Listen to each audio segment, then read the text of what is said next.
Welcome everyone to another episode of Thinking Out Loud. Very quickly, as I mentioned before, we now officially have a Patreon. The main reason for making one is because, given the types of guests that I'm lucky to have, such as James Lindsay, Katie Herzog, Colin Wright, Michael Shermer, and many more, there's some expectation of quality that I don't feel I'm meeting. So whatever money I do get will go straight to upping the quality of the channel. Whether that means better video editing software, video cameras, lighting, or whatever it may be. I'm a broke college student, and my brokenness is only amplified by the current pandemic, so I'm afraid I don't have the luxury of being able to afford these types of things. Anyways, today we're joined by Katie Herzog. She's the co-host of the Blocked and Reported podcast. She's written for Salon, Mother Jones, BuzzFeed News, The Guardian, The Atlantic, and Slate, and was one of the signatories on the Harper Letter. She worked as a staff writer for The Stranger from 2017 through 2020. She's managed to infuriate people on both the left and the right, so she must be doing something right.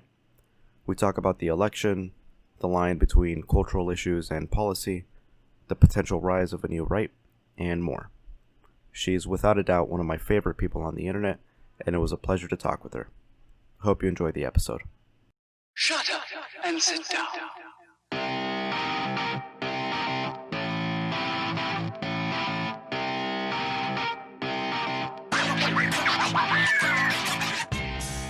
Welcome, ladies and gentlemen, to another episode of Thinking Out Loud.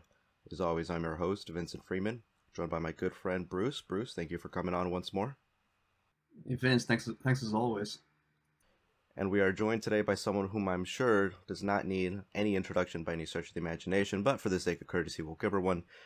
Katie Herzog. She's the co-host of Blocked and Reported alongside Jesse Singal. Of course, I'm sure you've read many of her articles that she's written online. Ms. Herzog, thank you so much for joining us. Yeah, thanks for having me.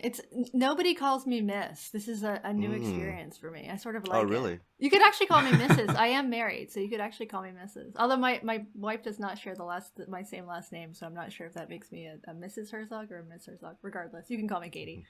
Oh, thank you so much. Yeah, Okay. It gets really complicated with these sorts of things, so I'll resort to Katie.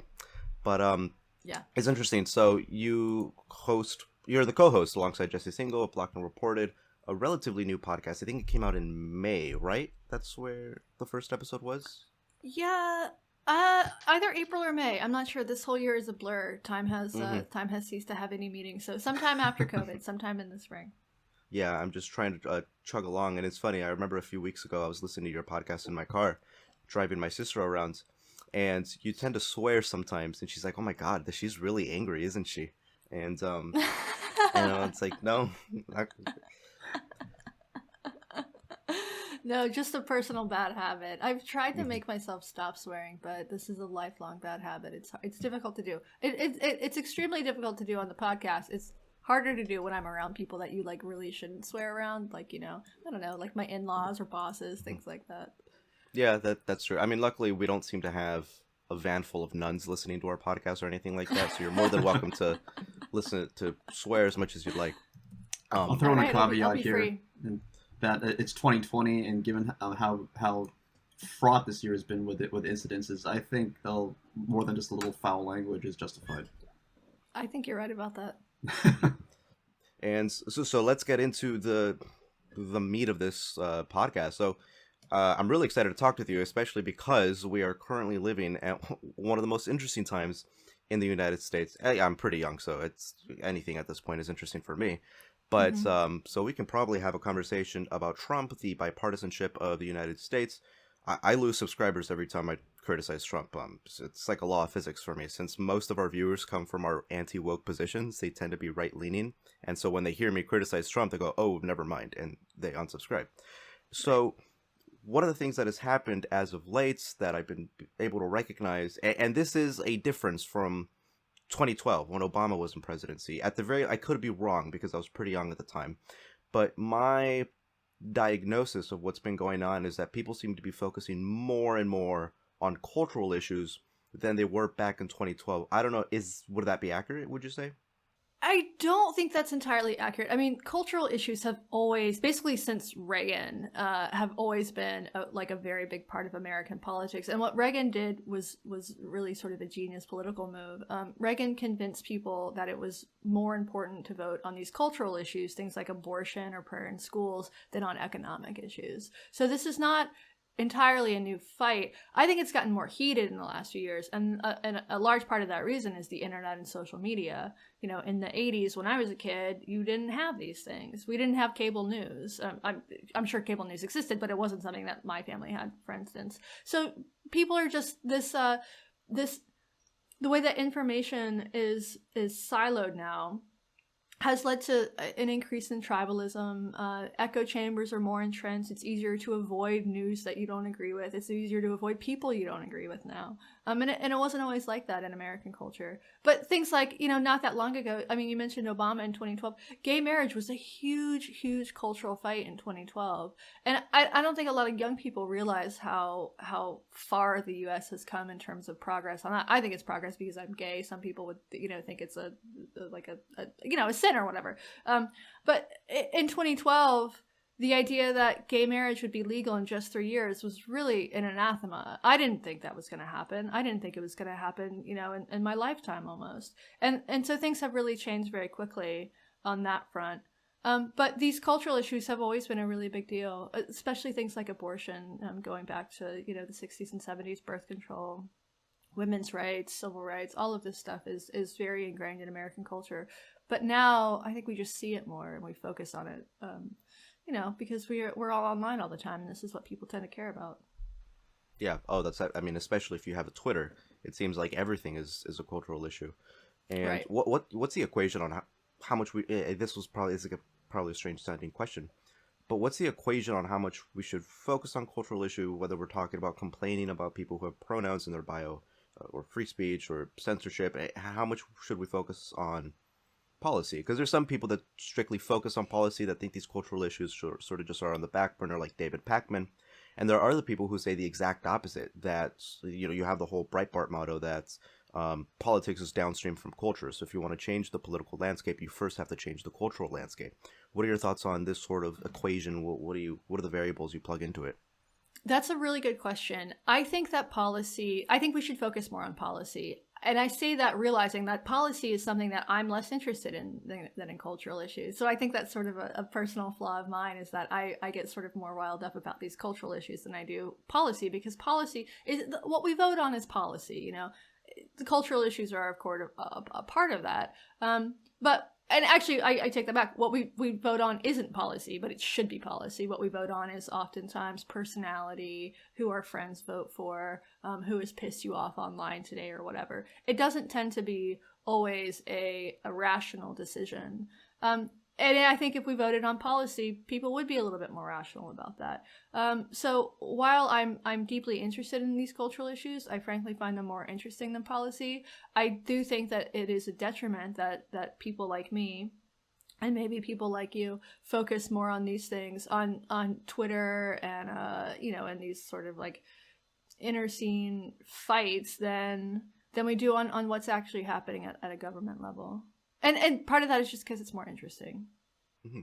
Yeah, I 100% agree, and that seems to be opposed to what I do, since a lot of my content is very critical of the sort of critical method, you know, stuff that's going on in the academy, and that's not necessarily because I think it's the most important, but it's the thing that I'm most the thing that I'm most familiar with. So, you know, Sure. I'm in the academy, I'm in the university, I see this stuff happening all the time, and I feel like I'm better equipped to talk about that than something like policy issues, where Sure. a lot of it just goes over my head. And So there mainly are, just- I mean, sorry to interrupt you, but there No problem. are, you know, in a lot of ways, Breitbart is right. The idea that policy is downstream of culture. And you can see that right now in the Biden administration. Obviously, you see it in the Trump administration too. But right now, I voted for Biden. I wrote pieces about why people should vote for Biden. For me, a vote for Biden was really a vote against Donald Trump. Not that I particularly like Joe Biden, but I just really don't like Donald Trump. Mhm. Like, I think most Americans, at least most Americans who voted for him, it's not like there was this like passionate surge because people loved Joe Biden. It was really a response to the Trump administration. But just, you know, Biden isn't even in office yet. and he's issued these policy plans that I think really are terrible, that are going to be bad, could potentially be disastrous if they're already implemented. It depends on what happens in the Senate, of course. And they're cultural issues. So things like, for instance, Title IX, right? So this is a policy issue that Joe Biden, I'm sure you guys know the Biden, but for your listeners, the Obama administration, and specifically Joe Biden, pushed these reforms to Title IX that made it really difficult for people accused of sexual assault on campus to get a fair hearing. And this has become a cultural issue. It's a policy issue, but it's also a cultural issue. And it pits, feminists against people who are in favor of civil liberties. And already Joe Biden, it looks like, will be, Betsy DeVos is Secretary of Education, reform these Title IX policies. And Joe Biden, it looks like, will probably immediately revoke that. So it is both, right? This is culture and this is policy. And what we're gonna be seeing is, depending on who Biden appoints, and also Harris, her influence in the administration, which I think is honestly more troubling than Biden himself. What we'll be seeing is, if they bring people into this administration who have those particular cultural positions, people who are feminist oftentimes, and not that I think there's any, not that I think that feminism is a bad thing, but I do think in this particular way, it's, this position is morally incorrect, then this will have an impact on policy. So, it's all very connected. Mm-hmm. Yeah, I think you're 100% right. I'd be hard pressed to think of a single person on this planet who released finally breathed it in and said, "Oh, Biden is finally where he should be." I think very few people would believe that. I'm sure there are people out there, though. Maybe Biden, and I'm not even sure if Biden would feel that way. And I think all the eyes should probably be on Kamala Harris, because the expectation is that Joe Biden said that he's only going to be a one-term president. That's what he says. He could be wrong. And so if that's the case, then the expectation would be that Kamala Harris would be the runner-up for president in 2024. And so... Right. That's going to be one. I think that's going to be important culturally, for sure.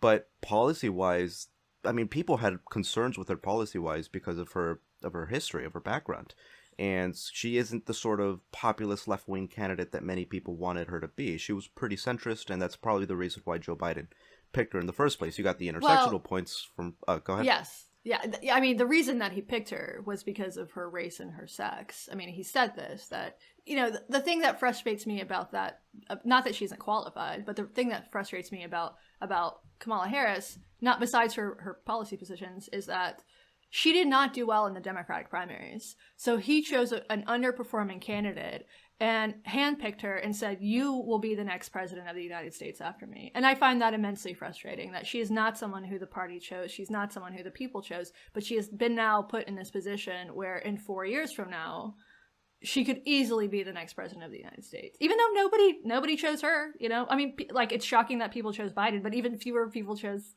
Harris. Mm-hmm. Anyway, you see Tulsi Gabbard just destroy her in the debates. I was very surprised that, I wasn't super surprised, but I was just amazed that that he picked her to be his running mate, even though I didn't think there really was a logical choice at that point. Now,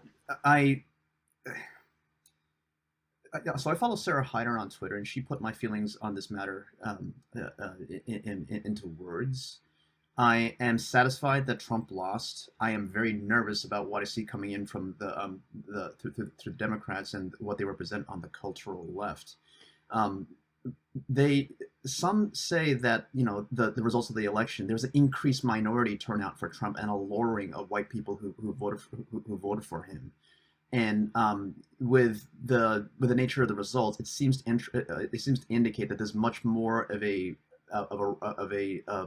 centrist-minded overall community in America itself. But as someone who's had his nose right up in the face of the woke the last couple of years, I am not convinced that this is the case. I'm really concerned about what's going to happen moving forward, not just in our social norms, but bottom line is Trump is not going anywhere, and we could be just throwing more fuel onto the fire for what's going to happen in 4 years. I don't, as pessimistic as this sounds, I don't think these next 4 years is going to be is going to yield the kind of results that people really want. I think we're just setting the stage for something even bigger in 2024. I don't see anything happening to really return us to sanity. What do you think about that? I think you might be right. I mean, I'm a natural pessimist, so my thinking sort of goes where yours You're in good says. company. Yeah. I think you're right. I mean, I'm deeply concerned about this like, for lack of a better term, woke ideology being institutionalized in the federal government. I think it could be really, really disastrous, and specifically in things like the Department of Education, because education, it's already endemic in education. If you talk to people who go to who have masters of teaching, if you talk to them about their programs, these programs, most of them across the U.S., are threaded through with critical theory, and I don't think there's a lot of analysis there. It's just sort of this acceptance that this is the one true way, right? And you see this in policy. You see this in school boards. You see this in state boards of education, and I think we're going to be seeing a lot more of that. And I think that it's things like woke segregation. I think it's possible that this will, become institutionalized in the federal government. It's terrifying. Yeah, I saw yesterday on Twitter, Biden has named somebody, I can't remember who it is, somebody to as part of his transition team he was like the former editor of Time magazine, and he has argued in favor of hate speech laws in the U.S. That's disturbing. It's really disturbing. Hate speech laws are in direct contradiction to the First Amendment. The good thing is that we have the First Amendment, right? So even if Biden appoints someone who argues that we need like more hate speech legislation, that person would still have to run up against the First Amendment, right? And I don't see any chance of the First Amendment getting overturned. If the Democrats have like an overwhelming majority in Congress and the Supreme Court, maybe, but we're not in that position, and it's going to be a long time before the Supreme Court it leans left. And there's a reason we have this system, right? It's cumbersome, it's huge, it's bureaucratic, but these are the checks and balances that we need. I'm sort of shocking that I say this. I want Democrats to take the Senate because I want to see real progress on things like climate change and environmental policy and some other issues, healthcare, these other issues that really do matter just as much, as not more, than these cultural issues. Having clean air, having clean water, having all of these things that really do have an impact on people's lives, more so than these culture issues. Also, a lot of these culture issues are sort of, there's a certain demographic that cares about them, right? It's sort of a class issue. If you're a poor person working 4 jobs and you can't get childcare because your kids aren't in school and you can't afford it, and someone gets COVID, that's way more important than like pronouns and bio, right? I mean, we need to have some perspective on these things. And so I want the Democrats to take the Senate because I do want to see real progress on these incredibly important issues. But that said, I will also admit, and the younger me would be appalled that I'm saying this, that I don't want to see the Democrats have the House, the Senate, the White House, and the Supreme Court, because any one party with that amount of power is just too much. I agree, and I am appalled that Ruth Bader Ginsburg just recently passed away, and like we now have a conservative dominance on the Supreme Court. But all this is brought into perspective by the idea that we do have wokeness running around rampant. And I like you, Katie. Like when I was younger, I would have been like, oh my God, like it's all conservative. Like I was born in the 80s, and this would have been a disastrous blow to gaining gay rights. But like it's tempered now by the realization that the woke has gone amok, and that we have a lot of social momentum and sentiment towards progressivism in general, that I think that there's enough momentum for those ideas to carry the day and survive.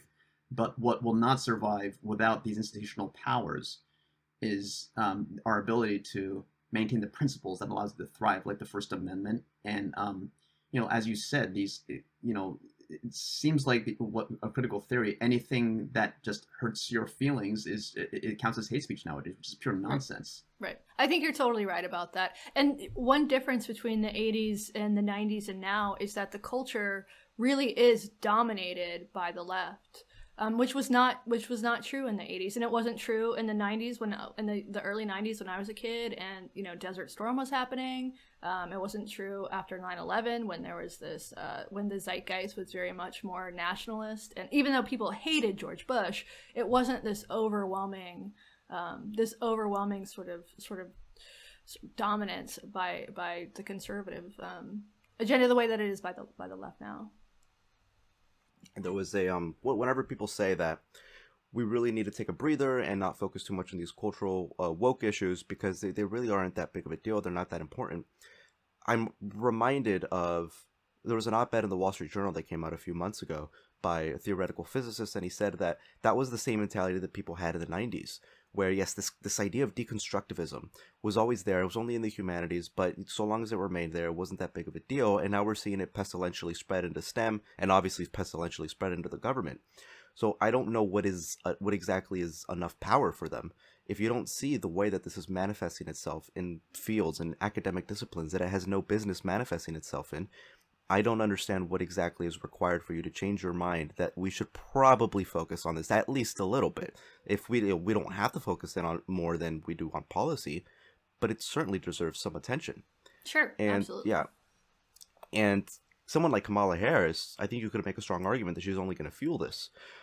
Not because she has pronouns in her bio, but because she is very sympathetic towards these ideas. So one of the things that concerns me is that if Joe Biden doesn't run in 2024, and we're looking at a potential Kamala Harris presidency, I'm not convinced that Trump won't run in 2024. Well, first of all, Trump's going to be super old, so right. Who knows? But I wouldn't be surprised if, even at the age that he is in 2024, he still functions better, cognitively speaking, than Joe Biden functions now.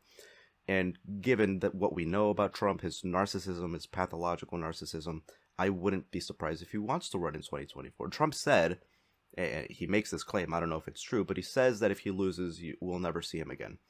I doubt that. I doubt that. Yeah. But if that's the case, if we're looking at Kamala Harris versus Trump, are you confident that the Democrats can keep the presidency? Or given how insanely popular Trump is and how well he did, how well he performed, we could be looking at Trump again in 2024. It's totally possible. I mean, anything could happen in the next 4 years. I mean, just like the pandemic itself shows you how quickly and drastically things can change sort of overnight. So really, who knows what's going to happen in the next 4 years? I'd rather not think about the next 4 years. I want to stop thinking about campaigning. I'm so sick of presidential campaigns. This one has been going on since like 2014, and I just want a breather from it. But I think it's concerning. And Harris, you guys would know more about Harris's performance than I do, being in California. But my impression of her is that she is, she's less of an ideologue, which is, I think, good. Ideologues terrify me. Than she is a panderer, and she will go where the wind blows. And that's also terrifying in a different way, because right now, the mood among sort of the elite class is progressive in this way that's very dogmatic and doctrinaire. And you'll see this in like the Warren campaign. Elizabeth Warren hired all of these woke 20 and 30 somethings who really steered her in the wrong direction. But these are the people who have cultural power. These are people who work in the media. They work at nonprofits. These are the people who, they don't actually represent the actual like American person, the American people at all. But they do really influence the narrative. And if Kamala is surrounded by these people, my fear is that she will just sort of follow along with them, because it's if you exist in this world that politicians do and that people in the media do, you exist in echo chambers. So Joe Biden didn't win because he appealed to the working class. He won because he appealed to black voters in South Carolina, right? that was really the thing that changed the primary for Joe Biden was South Carolina. He was not performing well before then. And black voters in South Carolina are not deeply progressive. They tend to be more conservative than white voters in a lot of ways.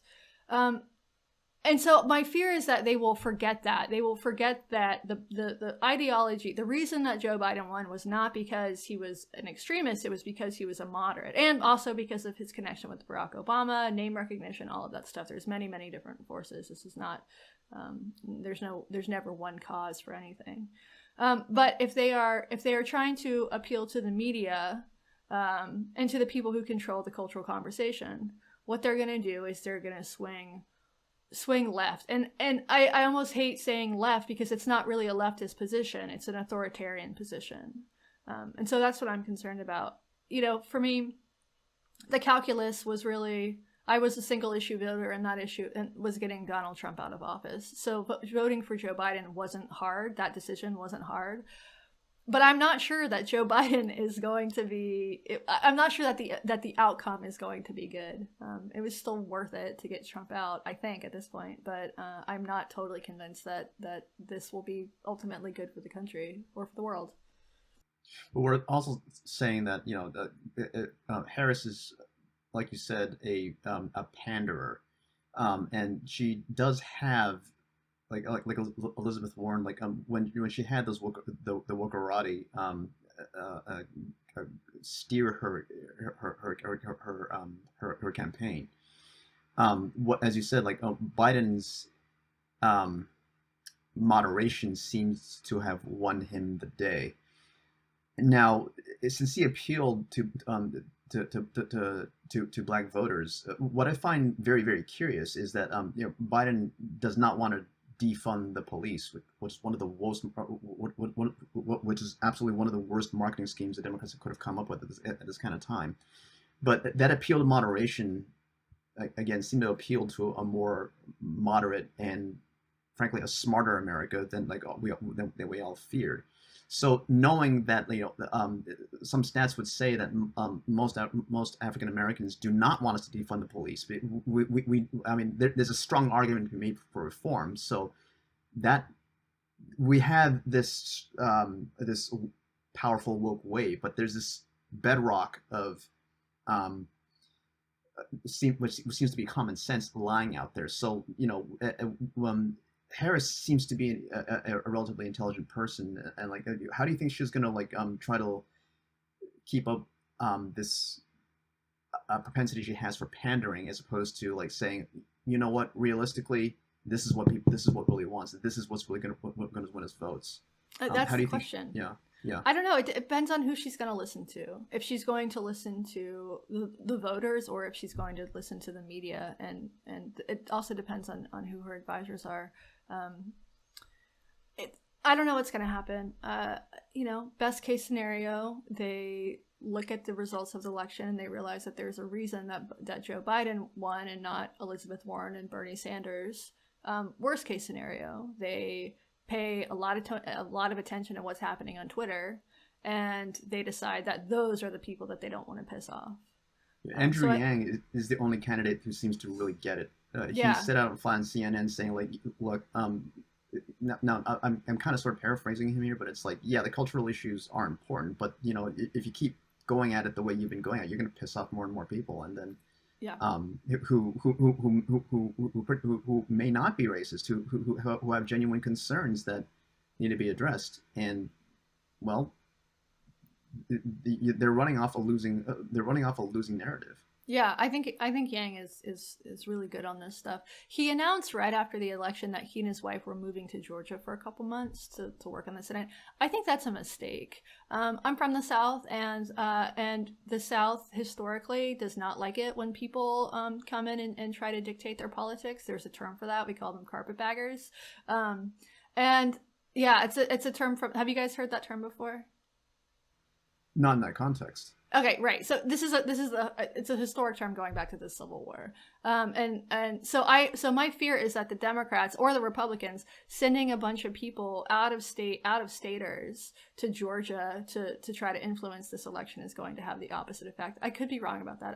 I hope that I am wrong about that. But I do not think that that is necessarily a winning position, because people want this race is incredibly important for the country, of course, but it's also state politics, and people want representation that stands for them and not just these bigger national issues. So we'll see what happens. Yeah. Trying to sort of understand why Trump won the presidency it will probably require some really crazy math and theories that are really difficult to put your finger on, because there's just so many reasons why.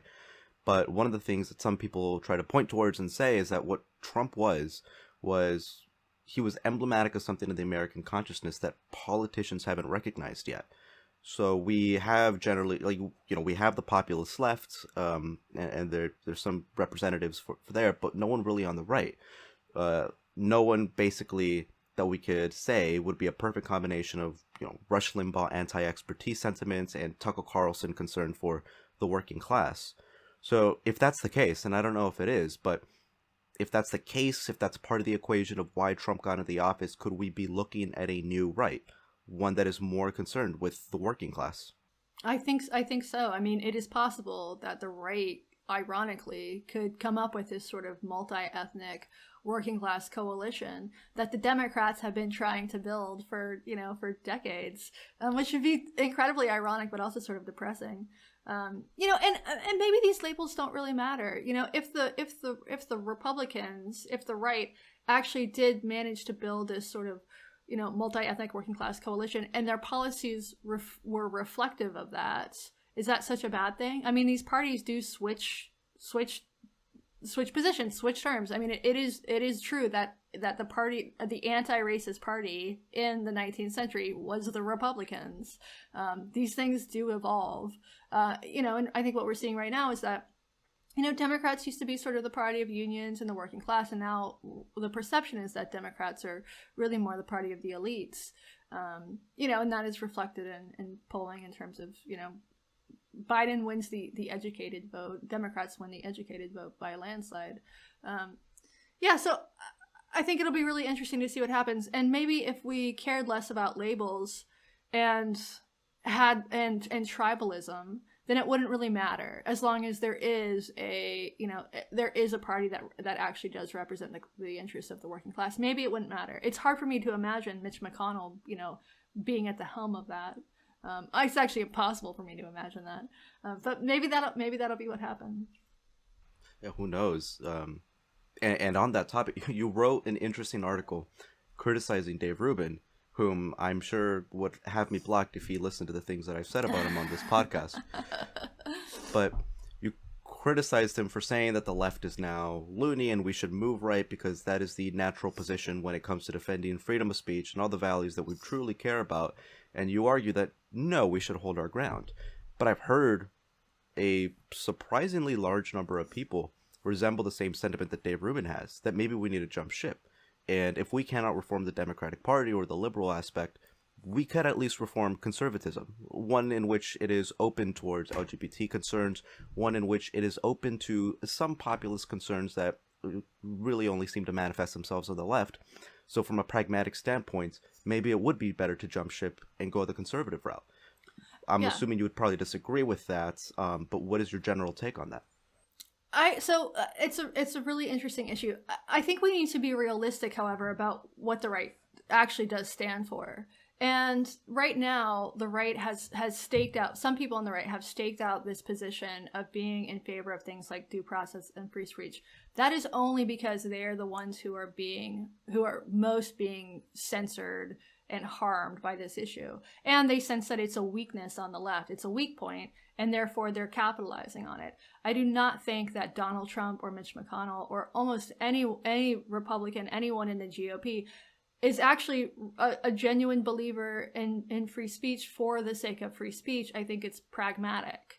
And I don't know that they would be defending, the rights of people to, burn the flag or shit on the Bible or whatever. Like, it's not. So I think both sides are. The difference is that right now, The right doesn't have cultural power. And when you're in a position of having less cultural power, that's when you start to care about the ideals, right? The institutions, the values of free speech. Because if you don't have any power, you need the values to hold, so that you aren't censored. So I'm cynical about the right. And, this is the party, the Republican Party has not changed that much. There are these sort of, on these cultural issues, they are moving to the left, but when it comes to things like regulation, and I'm in some things I'm in favor of deregulation. I don't think people who braid hair need to have a license for it. But when it comes to things like the environment and climate change, the right has really not shown itself at this point to be in a position to take up. They're not taking progressive positions and on these things that really are going to require regulation. There's a student at the University of Washington. His name is Benji something. I can't remember his last name. Who's a climate guy. He's an environmentalist. He's also a conservative, and he's trying to build a young coalition of young conservatives who care about things like climate change and the environment. Maybe he'll have some success, but he's going to be going against decades of institutions, of Republican institution that is really far more on the side of big business and oil and coal and all of that stuff. And you can see just from Trump's environmental policies, which he's mostly decimated regulations and done things that just are favors to the coal industry and the fossil fuel industry. So I'm very skeptical that the right is anything but opportunistic in this particular. But as you said, that the political positions and constituents of the parties and even the spectrum changes over time. Like from Lincoln's time to the most recently, we had in the 1960s Barry Goldwater's his Southern strategy just seemed to cause a major paradigm shift. It I think knowing what I know is that it caused the Democratic Party to be almost exclusively liberal and like the Republicans to be almost entirely conservative. I think that with how crazy the left has gone, it might cause yet another paradigm shift, and therefore it could force an evolution in the right wing to where it would be completely insane to imagine now. But the constituency of the Republican Party could be reformed into something that is much more accepting of liberal qualities to make it almost a liberally conservative party, so to speak. Especially since like people feel backed into a corner. I mean, I know liberals who voted for Trump who were just written off as racist or whatever. So, some individuals I follow on Twitter could see an opening for the Republican Party to replenish itself by opening itself up to these new these new cultural norms, while rejecting the batshit craziness of the woke left. So is this a possibility? I mean, I do see this because I tend to I'm around several conservatives despite being a liberal myself, and like their views are in general fairly liberal. Yeah. I think it is possible. What I think the right will be going against is age, right? So if you look at just polling of demographics of who young people are overwhelmingly liberal. So I don't see that changing. And I also don't think that, I think that right now Zoomers in particular, millennials and Zoomers, don't have the sort of old school liberal values that I have, right? So they might not see, they have not been around at a time when free speech has been challenged in a way that it is now. They think that, and of course I'm generalizing here, but oftentimes, they think that hate speech is more important, that regulating hate speech is more important than the value of free speech. I think that is more dominant than the sort of anti-woke position. So we'll see what happens.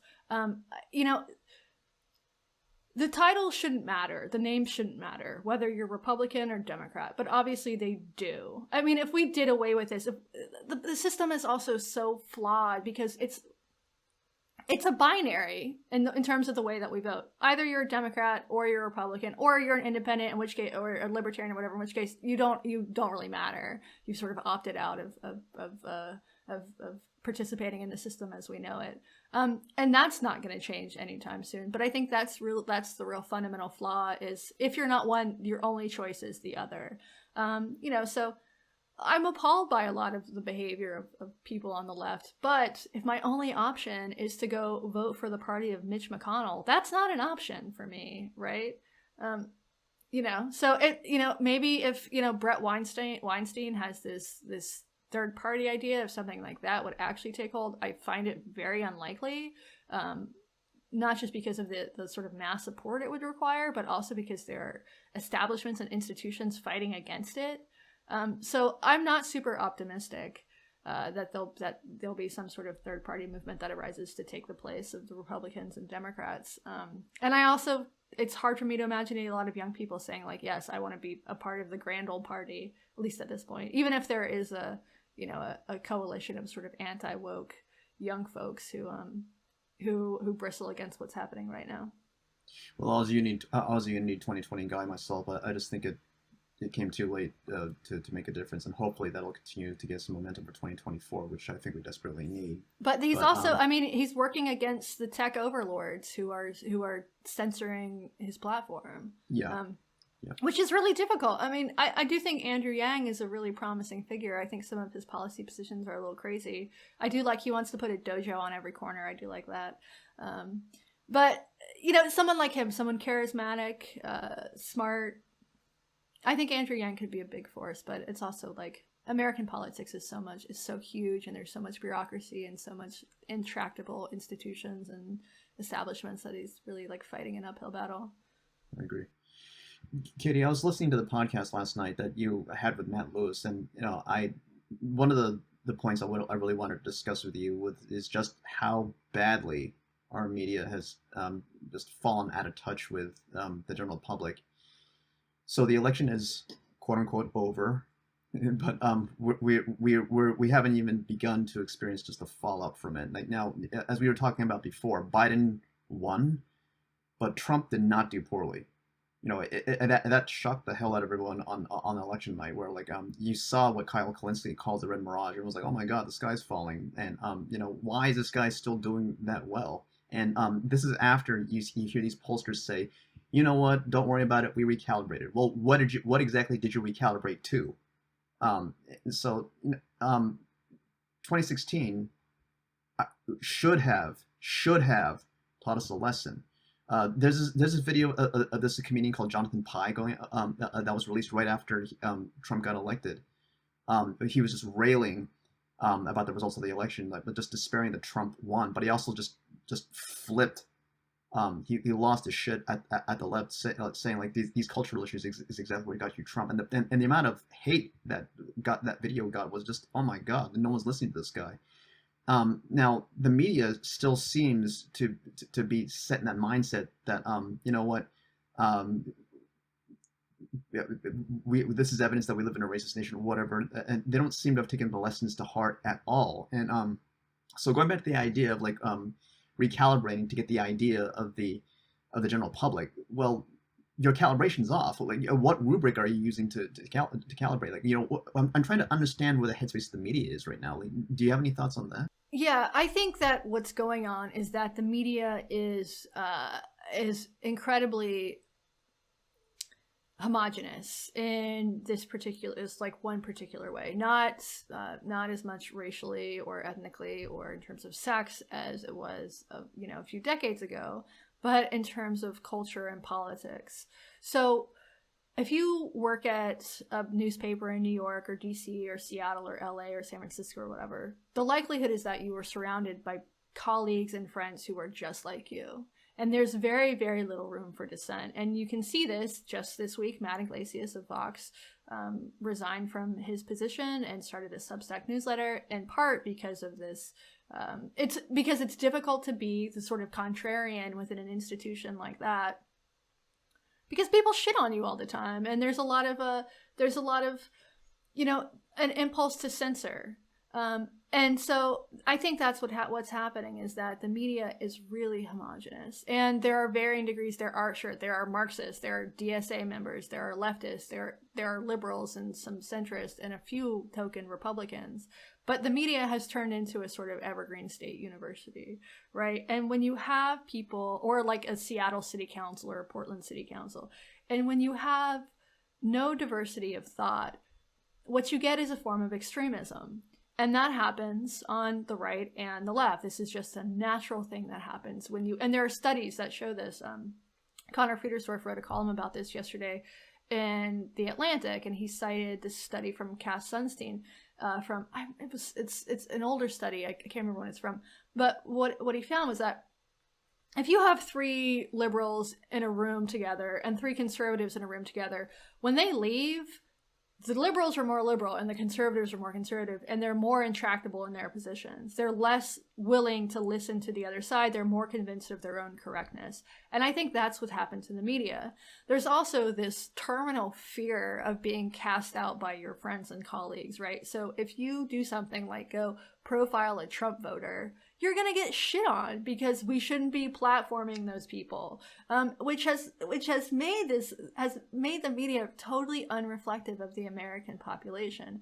And I saw this, I was a staff writer at The Stranger, Seattle Salt Weekly, and I saw this all the time. Most of my colleagues didn't want divergent opinions on the pages of that paper. And that is a paper that comes from the alt weekly tradition of being sort of radically honest. And that's gone now. That value has disappeared from the American media.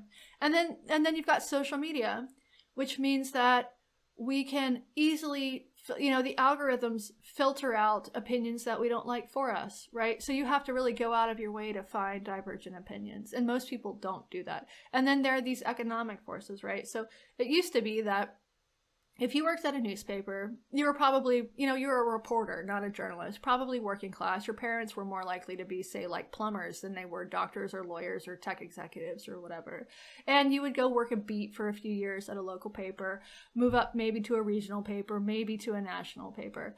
And that was the progression, right? This sort of very standard, traditional, it was a working class job. And that's also totally changed now because newspapers no longer exist. So what you get instead is Columbia Journalism School graduates and NYU graduates who go and work for a blog for a couple years, probably a left-leaning blog, and then they end up at the New York Times, and they take those same values that lots of times they picked up from their friends on campus, that are not the sort of old school, just reporting the facts values. It's much more about activism and about being on the right side of history. So there are all of these different forces that have coalesced, and what we have now is a national media specifically, that doesn't represent the American people, that is totally unequipped to do things like predict the outcomes of elections. And then you don't have local media because these local papers have been totally hollowed out, in part because of the internet and other economic forces, things like consolidation. Local papers get bought by these national outlets that are just terrible. They lay everybody off. It's a for-profit model. So I think that the way to address this would really take government intervention and funding local sources. And there's other models, there's like the Substack model, the Patreon model, but there's problems with that too, where it's been great for me.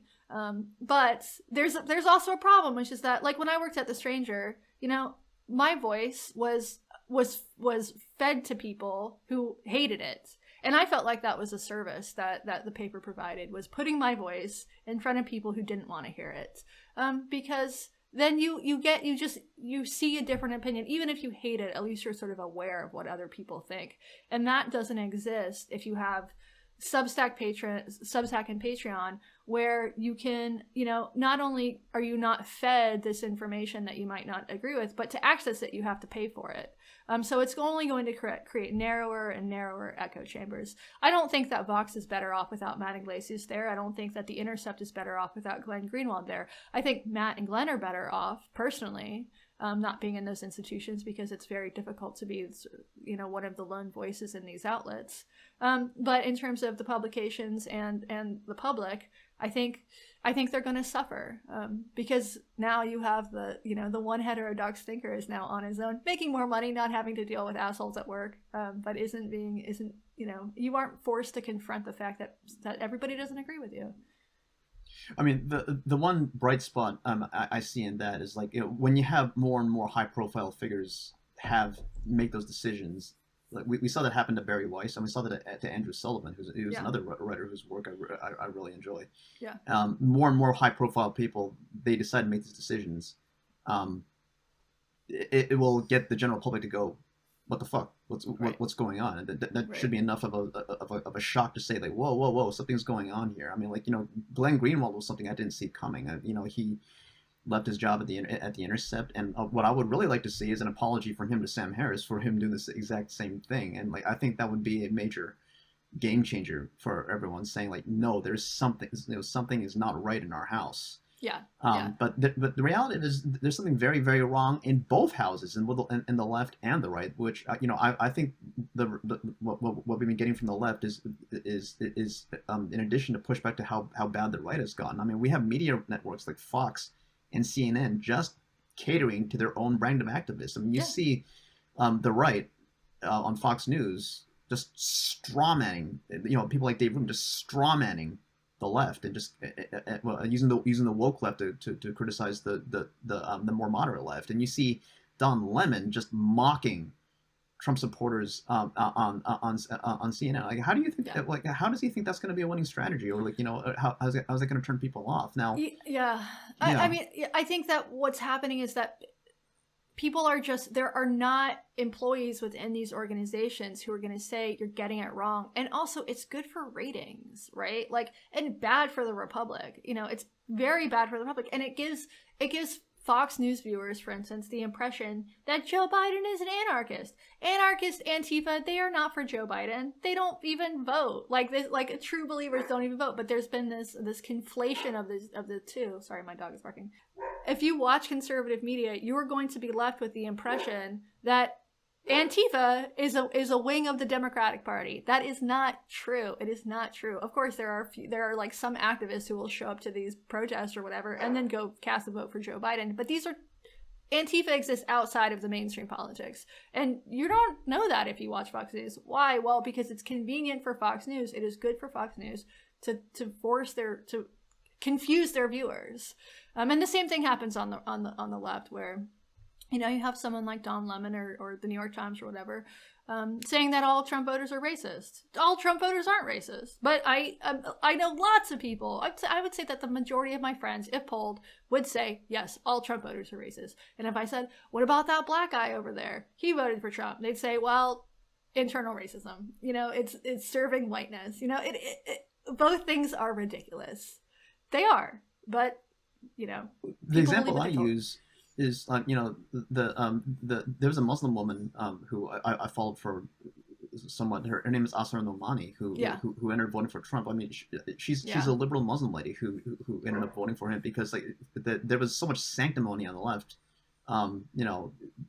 calling out, rightly so, that there's a lot of anti-Muslim bigotry flying around, but like they wouldn't acknowledge. They couldn't seem to hold two ideas in their head at the same time. That's saying like there's a problem in Islam today.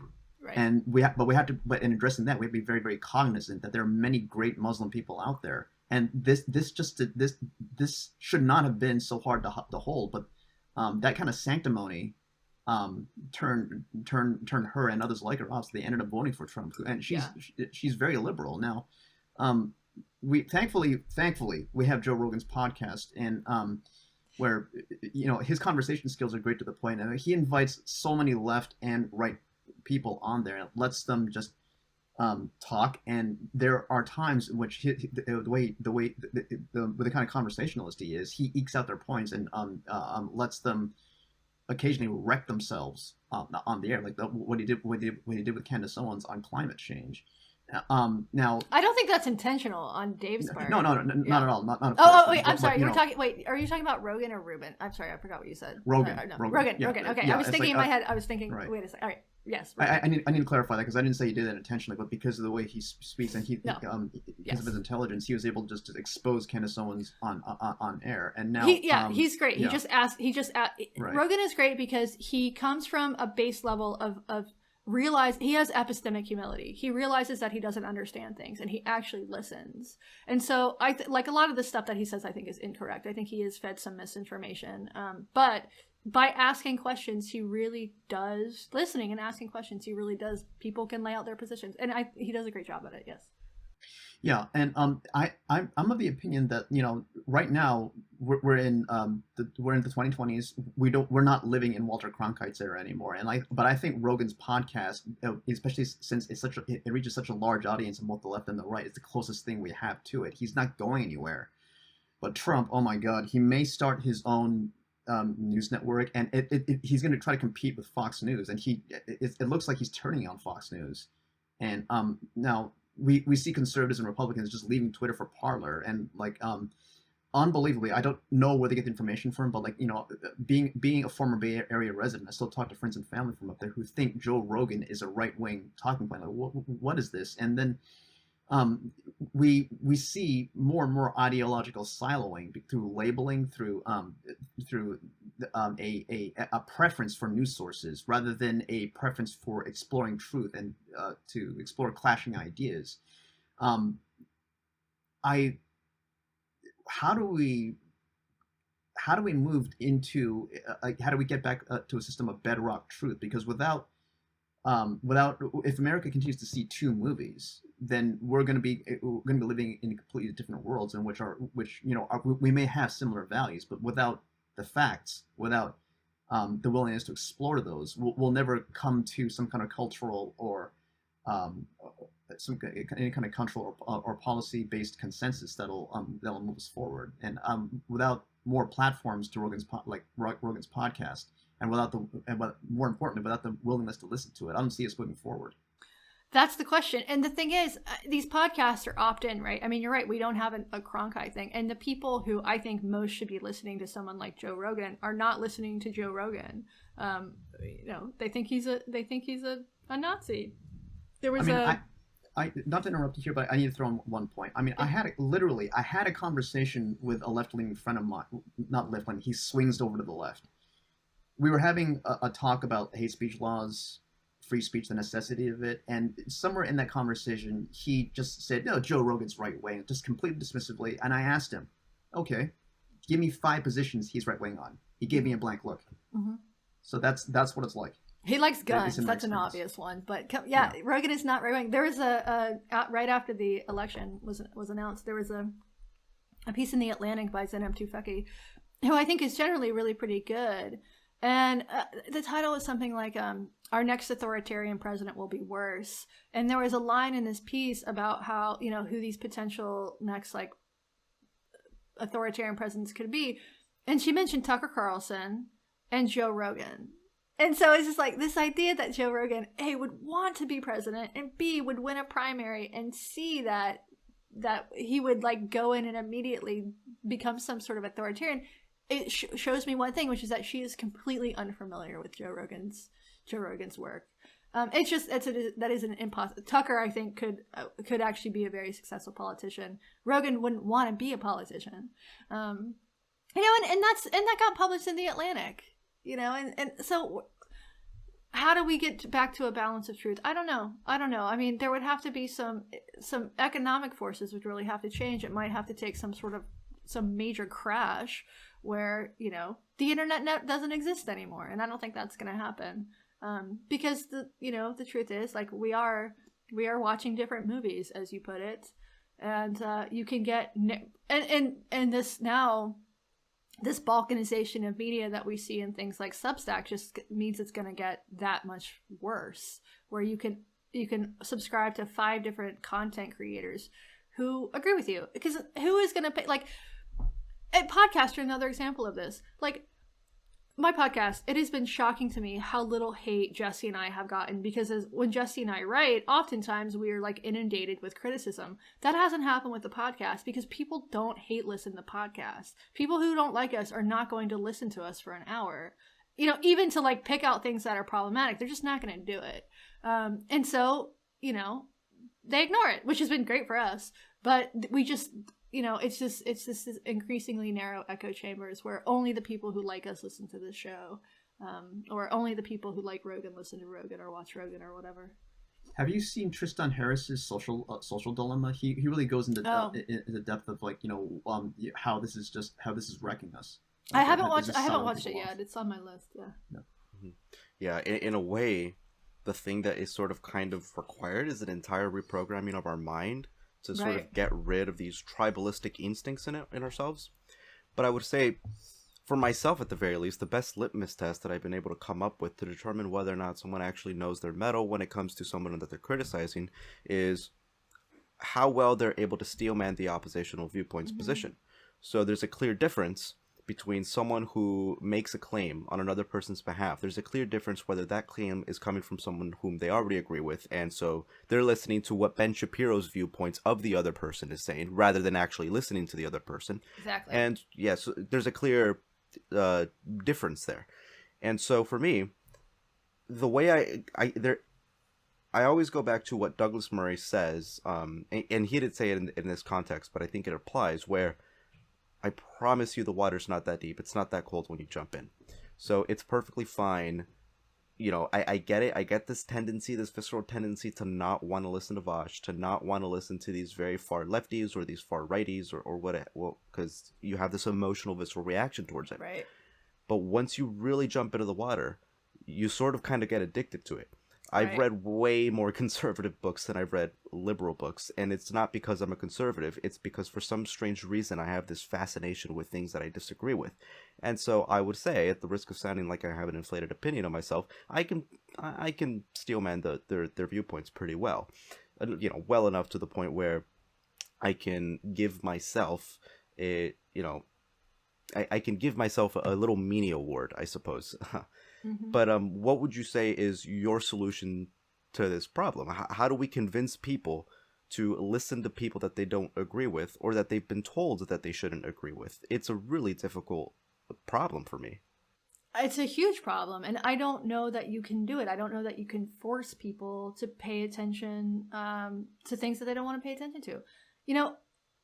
What we can also do, however, is look at like our own journeys to get to this place. And for me, I might have ended up in the same place regardless, because I've always had a bit of a contrarian streak. But what really was the catalyst for me of like pushing me off on this sort of cognitive, emotional, and intellectual journey away from being a sort of knee-jerk progressive was being canceled, was being criticized for something I didn't think I did wrong. I wrote this piece on detransitioners, and then there was this crazy outcry. And for me, that was the first, when people started criticizing the piece in a way that was that it was like they hadn't read it, right? The criticism was about like I shouldn't be able to write this piece because I'm not transgender or whatever. That to me was like the first sort of crack in what had been I think a fairly dogmatic ideological position that I'd had for my entire life. And I think that's true of a lot of people, that once you are falsely accused of something, or once you're the one on sort of the chopping block, it opens your minds. And the bad thing is that can be a very emotionally difficult and trying experience, and like people will kill themselves. The good thing is that it happens all the time, so the more people who get canceled, the more people have this sort of eye-opening experience where you say, wait a second, if my side is wrong about this, wrong about me, what else are they wrong about? And that's a very powerful experience. I don't know that, maybe people call it the red pill or something. I don't know that that's quite the correct metaphor. But that is what happened to me. And I think that's what's happened to a lot of my peers in this space, is that it takes some sort of personal experience. Maybe a friend of yours is falsely accused of something, or you're falsely accused of something, and that's the first real crack that says, wait a second, this isn't working. This tribalism is not serving me. What is truth?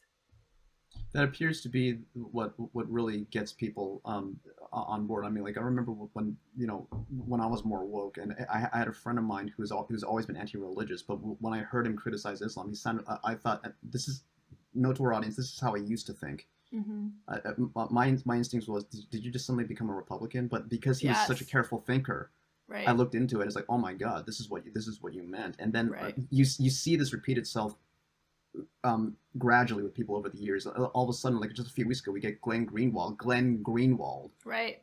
Get suddenly join forces with us, and it's like this seems to be like how things are going. Yeah, and one of my sort of favorite recent sort of friendships is Glenn Greenwald and Barry Weiss. Glenn has been vicious towards Barry for years because Barry is a Zionist. And but they went through a sort of similar experience, and now you see Barry and Glenn sort of retweeting each other and friendly on Twitter. Yeah, it's a very surprising little coalition that is building there. Yeah, I'm curious about you guys. What makes you different from your peers? Why are you in this position, and why are you not woke like everybody else? My story, it goes back to high school. So I was always sort of like, there was never a point in my life where I decided to be political or be engaged in cultural conversation. It just sort of kind of happened. So if I were to travel back in time to sophomore me in high school, I was basically a straight ticket Democrat. Didn't really look too deeply into these issues, but it was when I started in high school that I started noticing all this woke craze that's been going on the internets. And the way I worded it to James Lindsay when we had him on the podcast was that I couldn't really diagnose what was going on. It was just like I was seeing one crazy idea here, another crazy idea here, and it was like playing whack-a-mole with just trying to put all these ideas, and I couldn't really understand where it was coming from. And it wasn't until I entered the university system when I started to recognize, oh, a lot of this is coming from critical theory. Even though your average woke person, you pull them out, they won't be able to regurgitate Foucauldian philosophy. A lot of their viewpoints come directly from that. And that was sort of been the way that my opinions were formulated.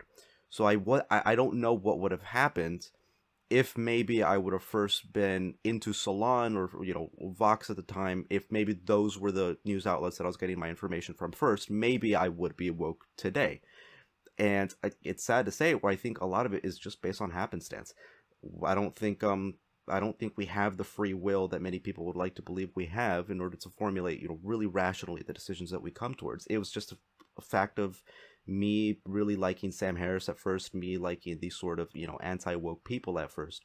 Maybe that's all there is to it. I'd like to say that I reasoned my way into this position, but unfortunately I can't say that it is. And as far as my peers go, my friends, like every friend that I have in real life is anti-woke. I don't have a single woke friend, and that's not because I don't seek them out. It just kind of happened to be like that. Most of my friends aren't really into politics, but whenever I ask them about these sorts of issues, they're pretty much very much centrist, anti-woke. They don't like what's going on. Same as myself. So it's just this weird position that I'm on. And online, the friends that I've made, by definition, they can't be woke because they wouldn't want to associate with me. Right. And the ones that I do have that differ from me are pretty much kind of conservative Republicans. The one example that I always give is this guy named Thomas Sheedy, who just founded the Atheists for Liberty organization. Yeah, I know Thomas. Yeah, he's great, and he's a good friend of mine. We're planning on meeting up in December for Turning Point USA, even though I'm not I'm not a conservative or a Republican, and yet I somehow found myself in the treasurer position at my university's chapter for Turning Point USA. So that's an interesting story arc, and it's usually right-wing conservatives that I find myself being friends with, not because I don't seek out woke people, but because that's just the rules of the game. Yeah. I mean, Katie, my story is largely in line with what I described to you about the friend of mine who was very anti-religious, and like his expose, so to speak, on Islam and the problems with it today. This is what really woke me up. But that was the catalyst. But what really got the momentum going was when I grew up in the Bay Area, which I now call Regressive Central. Having spent my life around a largely liberal crowd, and having the idea that we should all be judged by, as Martin Luther King would say, the content of our character, not the content of our not our skin color or whatever. And having been around, always had an interest in philosophy and being around thinkers, being able to discuss ideas and controversy, even though sometimes it would just I would just get a triggering effect when I heard something that was just something clash with my mainstream views. I like being around those folks. That's how I found my friend. That's how I found Sam Harris and all the others. So I was kind of like given an avenue to explore ideas from a certain angle that I probably would not have been able to see if I had just been like constantly on eating a steady diet of just straight liberal news. The way that the stereotypical conservative may just consume Fox News. It's like we're going off on one of those two angles while taking a more unconventional route to explore knowledge. That's how I think that I was able to steer clear of the woke. In addition to that, when you see having conversations with people on a subject like Islam, when you see people who are otherwise liberal make excuses for the fundamentalists in that religion, while not excusing the fundamentalists in Christianity, which the fundamentalism in that religion pretty much is a far right ideology, and there was just this inconsistency in principles. There was an unwilling to explore controversy in the name of sanctimony. That was a very, very fundamentally religious viewpoint, and from that point on, it was like, what the hell's going on here? And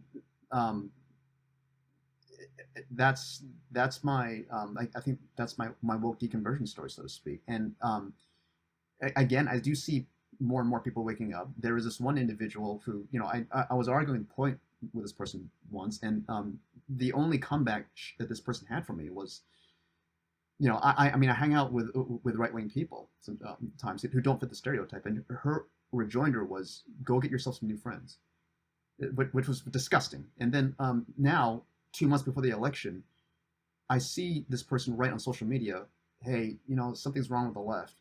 It's about time. Yeah. I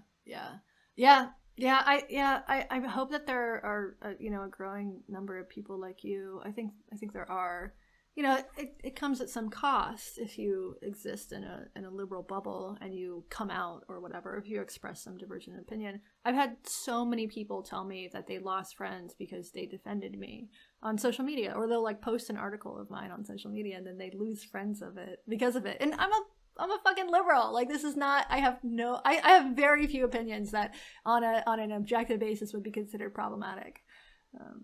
My problematic opinions are like, I think that comedy is boring. That's like my most problematic opinion. Oh, good. Really? Yeah, I'm not into it. I think Tim Dillon is funny, all the but time, most of though. it. Well, I like stand up. I'm not into stand up. Oh, I'm also gotcha. not into I'm not into music. I have like bad opinions on that stuff. But in terms of my political opinions, they're very like mainstream, anodyne, not extremist at all. But my reputation, especially in Seattle, is not reflective of that whatsoever. It's weird. Yeah, you and me probably are the same on music. I like a few artists like Billy Joel and Elton John, but when it comes to knowledge, that's about like I'm a guy who thought that reggae music, I thought Daddy Yankee was a reggae music artist because I thought it was the same thing as reggaeton. Now you're really canceled. Now I'm super canceled. Yeah. But I think probably the most explosive topic that you were engaged in was the whole trans deconversion thing. And just PSA, I very pro-trans, don't cancel me, but that 100% is super nuclear. Just recently, Abigail Schreier's book was taken off of Target because one Twitter person complained, and then Deborah So's book was also taken off, which these topics are completely explosive, and they have some of the really are. And it's very weird that this topic has become a I don't know why that this particular topic has become so heated in American and Western life, because the trans population is extremely small. It's like there are so many other issues that we could be arguing about, like animal rights, like something that affects like billions of creatures and people. But instead we're arguing about this really, really narrow, narrow demographic. A demographic that is growing every day, but we don't have to get into that. Well, anyways, Katie Herzog, I want to thank you endlessly for coming on the podcast. This was certainly enlightening. You have one of the best podcasts out there. As I said, my sister quite enjoys your bombastic nature on the podcast. Blocked and Reported. Everyone go check it out. You have great articles out there. I think you are one of the most prolific writers that we currently have who isn't afraid to get into the deep water. So thank you so much for gracing us with your presence on this podcast. This was fantastic. Thank you guys for having me. It's been fun talking with you. Thank you, Katie.